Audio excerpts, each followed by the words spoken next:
Beautiful sunny Tuesday morning here at Aikens and Wild Willies and Winder.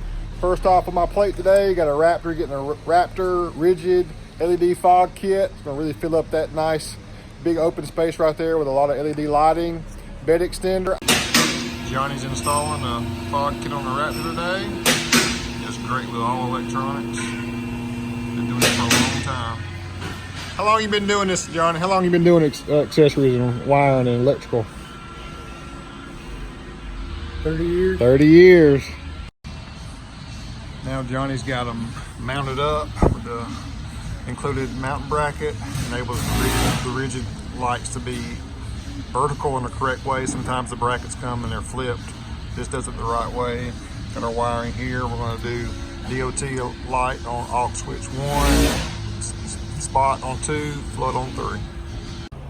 Final product looking great, really fills up that gap down there. It gives great visibility at nighttime. That DOT approved light he's really going to like. Got them on aux switches 1, 2, and 3.